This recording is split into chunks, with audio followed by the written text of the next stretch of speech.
ಮೊದಲಿಗೆ ಒಂದು ಅರ್ಧ ಸ್ಪೂನ್ ಎಣ್ಣೆ ಹಾಕಿ 8 ರಿಂದ 10 ಒಣಮೆಣಸಿನಕಾಯಿ ಒಂದು ಸ್ವಲ್ಪ ಚೆನ್ನಾಗಿ ಫ್ರೈ ಮಾಡ್ಕೊಂಡು ತಗೊಂಡ್ಬಿಡೋಣ. ಮತ್ತೆ ಇವಾಗ ಒಂದು 2 ಸ್ಪೂನ್ ಅಷ್ಟು ಎಣ್ಣೆ ಹಾಕ್ತಾ ಇದ್ದೀನಿ. 1.5 ಸ್ಪೂನ್ ಅಷ್ಟು ಮೆಂತೆಕಾಳು ಹಾಕಿ ಬೌಲ್ ಅಷ್ಟು ಬೇಳೆನ ಹಾಕ್ತಾ ಇದ್ದೀನಿ. ಅದ್ರ ಜೊತೆಗೆ ಚೆನ್ನಾಗಿ ರೋಸ್ಟ್ ಮಾಡ್ಕೊಳ್ಳೋಣ. ರೋಸ್ಟ್ ಆಗಿದೆ, ಅದೇ ಬೌಲ್ಗೆ ತೆಗೆದಿಟ್ಕೊಳ್ತಾ ಇದ್ದೀನಿ. ಸೊ ಅದೇ ಕುಕ್ಕರಿಗೆ ಈಗ 1.5 ಸ್ಪೂನ್ ಅಷ್ಟು ಎಣ್ಣೆ ಹಾಕ್ತಾ ಇದ್ದೀನಿ. ಸ್ಪೂನ್ ಅಷ್ಟು ಜೀರಿಗೆ ಹಾಕ್ತಾ ಇದ್ದೀನಿ. ಬೇವಿನ ಸೊಪ್ಪು ಹಾಕ್ತಾ ಇದ್ದೀನಿ. ಇವಾಗ ಒಂದು ಸ್ವಲ್ಪ ಬೆಳ್ಳುಳ್ಳಿ ಹಾಕ್ತಾ ಇದ್ದೀನಿ. ಇವಾಗ ಒಂದು 3 ಈರುಳ್ಳಿನ ಸ್ಲೈಸ್ ಕಟ್ ಮಾಡ್ಕೊಂಡು ಹಾಕ್ತಾ ಇದ್ದೀನಿ. ಈರುಳ್ಳಿ ಸ್ವಲ್ಪ ಕಲರ್ ಚೇಂಜ್ ಆದ್ಮೇಲೆ 2 ಟೊಮೊಟೊ ಹಾಕ್ತಾ ಇದ್ದೀನಿ. ಇದು ಇವಾಗ ಚೆನ್ನಾಗಿ ಬೆಂದಿದೆ. ಇದಕ್ಕೇನೆ ಅವಾಗಲೇ ರೋಸ್ಟ್ ಮಾಡಿ ಇಟ್ಕೊಂಡಿರೋ ಮೆಂತೆಕಾಳು ಹಾಗೆ ಬೇಳೆನ ಹಾಕ್ತಾ ಇದ್ದೀನಿ. ಒಣಮೆಣಸಿನಕಾಯಿ ಕೂಡ ಹಾಕ್ತಾ ಇದ್ದೀನಿ.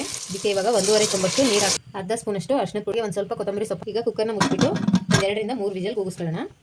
ಇದು 3 ವಿಜಲ್ ಆಗಿದೆ. ಇವಾಗ ಓಪನ್ ಮಾಡ್ತಾ ಇದ್ದೀನಿ. ನೋಡಿ ಚೆನ್ನಾಗಿ ಬೆಂದಿದೆ. ಬೇಯಿಸ್ಕೊಂಡಿರೋ ನೀರನ್ನ ಸಪ್ರೇಟಾಗಿ ತೆಗಿತಾ ಇದ್ದೀನಿ. ಇದಕ್ಕೆ ಸ್ವಲ್ಪ ಹುಣಸೆಹಣ್ಣು ಹಾಕಿ ಸ್ಮ್ಯಾಶ್ ಮಾಡ್ಕೊಳ್ತೀನಿ.